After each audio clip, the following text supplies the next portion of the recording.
A very good evening, students. Today's topic is again very important in economics, and that is the law of demand. And law of demand is a very vital law in microeconomics, and today we are going to study this law in details. We will be studying the definition, we'll be studying the statement of the law, we'll be studying the table, we'll be studying the graph, and also we'll be studying the assumptions of the law of demand today. So let's start with the video. So we begin with the law of demand statement or definition. The statement says, other things remaining equal, the quantity demanded of commodity rises when its price falls and falls when its price rises. So what is the meaning? This definition or the statement of law of demand has been given by Professor Alfred Marshall. Marshall is also called as the father of microeconomics. So what did Marshall say in his law of demand? He said that the law of demand says other things remaining equal. Now, so this part is very important. Now what is the meaning of other things remaining equal? So this is basically the set of assumption, this is basically the set of conditions that needs to be followed for law of demand to operate. Okay, so what are the conditions? What are the things that needs to stay equal that we will be studying in this law? Okay, so what are the things that needs to be constant? What are the things that needs to be equal for this law of demand to operate? We are going to study that. Okay, the quantity demanded of a commodity. What is the meaning of quantity demanded? Quantity demanded means nothing but demand. That means it is saying that the demand of a commodity will rise when its price falls. Okay, so in short, it is telling us that when the price will rise, the demand will fall.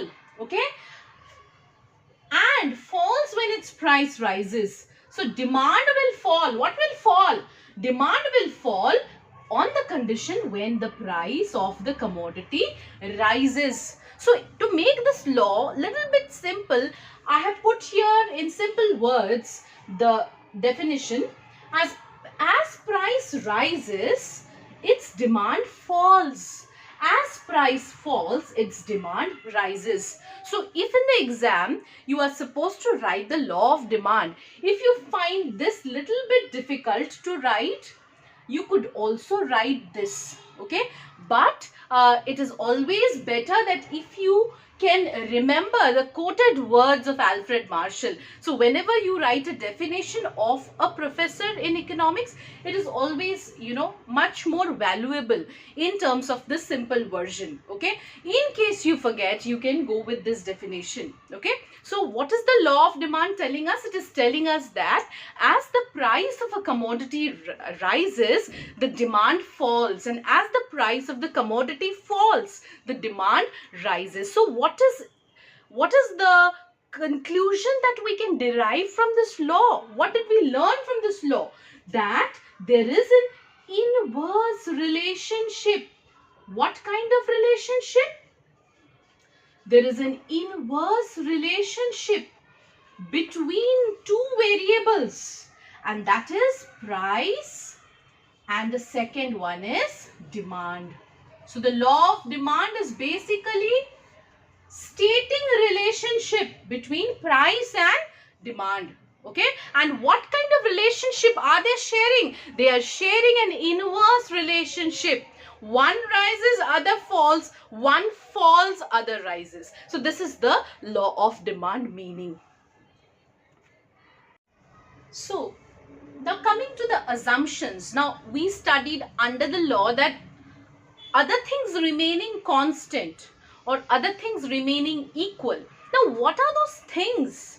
That is called as assumptions. Okay, assumption is nothing but the conditions under which the law of demand operates, and the law of demand operates under these 7 conditions. Let us go through these conditions now. The first condition is income remains constant. So while the operation of the law of demand, there should not be any change in the income of the consumer. If the income of the consumer rises or falls in between the operation of the law of demand, the law of demand will fail to work.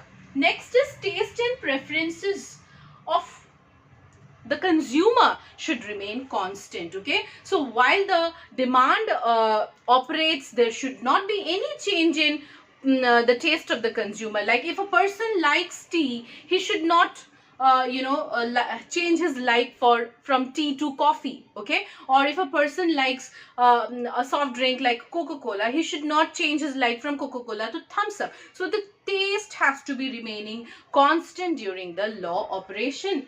Then the price of other related goods. Price of other related goods or commodities like the substitute goods, like the complementary goods. Substitute goods are the ones which replace one another. Okay, like we have given the example of tea and coffee, or complementary goods, bread and butter, car and petrol, complementary goods. The price of such commodities cannot change. These related commodities needs to be constant with their prices.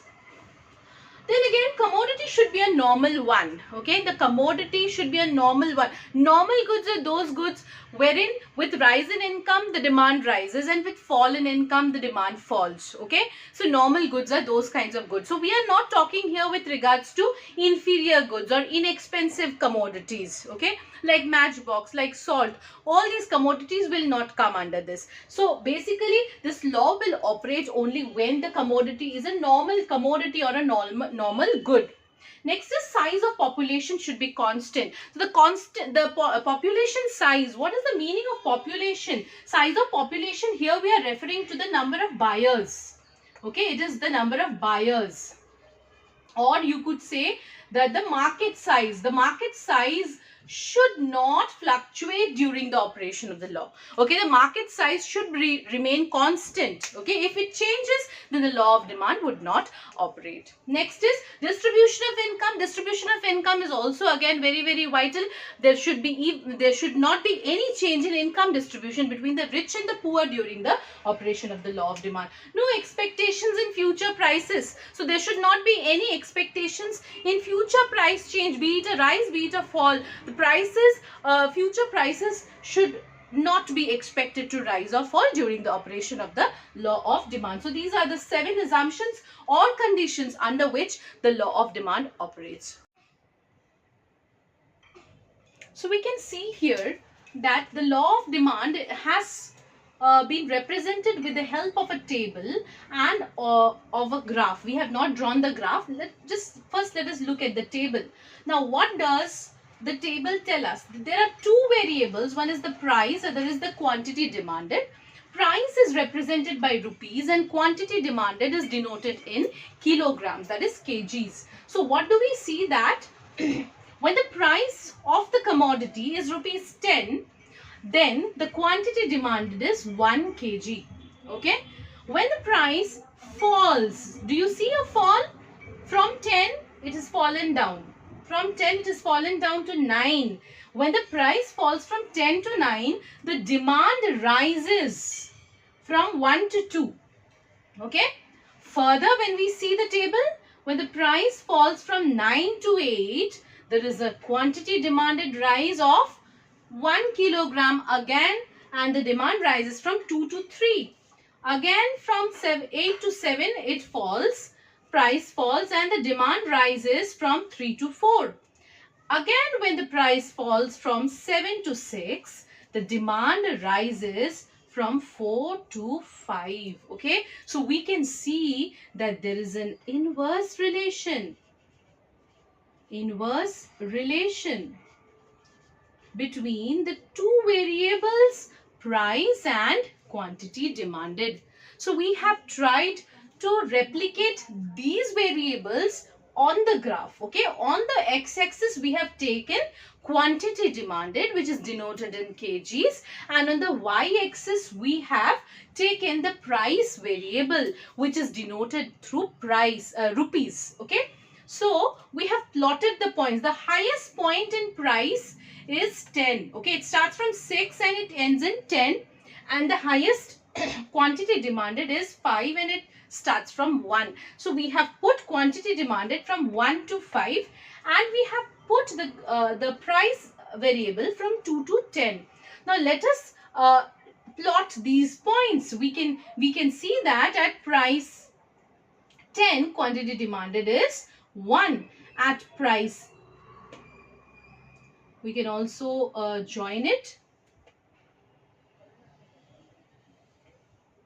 like this. At price 10, the quantity demanded is 1. At price 9, okay, what is the quantity demanded? It is 2. Okay, at price 9, the quantity demanded is 2. At price 8, the quantity demanded is 3. Can we see that? Yes, we can see it in the graph. And at price 7, the quantity demanded is 4. So we will plot the points accordingly. At price 7, we'll take the point between 6 to 8. Okay, and we'll take a midpoint between 6 to 8, and here we'll plot as 7. So here the quantity demanded is 4 kgs. And at price 6, what is the quantity demanded? The quantity demanded is 5. So we have got 5 points, say A, B, C, D and E. So how are we going to get the demand curve? The demand curve can be got by joining these points A, B, C, D and E, and this is called as the DD demand curve. DD demand curve is downward sloping in nature. What does that indicate? It indicates that there is an inverse relationship between price and demand. The higher the price, the lower the demand. The lower the price, the higher the demand. Okay. So we can see that the inverse relationship between price and demand can be replicated with the help of a table and also a graph. Now coming to the conclusion of this law. Conclusion of this law will cover the points that we have done in the class today. First is the meaning of demand. What we have done in the meaning of demand, that as price increases, as price rises, the demand falls. As price falls, the demand rises. Then we have done the assumptions. We have done 7 set of assumptions.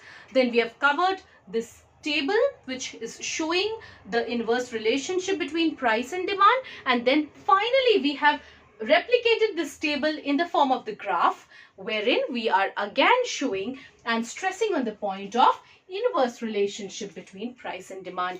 Now we are left with exceptions to the law of demand. That is the conditions under which the law of demand did not operate, but I'll be making a separate video for that, because this is becoming too long now. So in the next video I'll be posting you all the exceptions to the law of demand. That's it for today students, and I hope you like the video. If you like the video, please do like, subscribe and do comment if you have any doubts in this law. Thank you so much students. Meet you in the next video.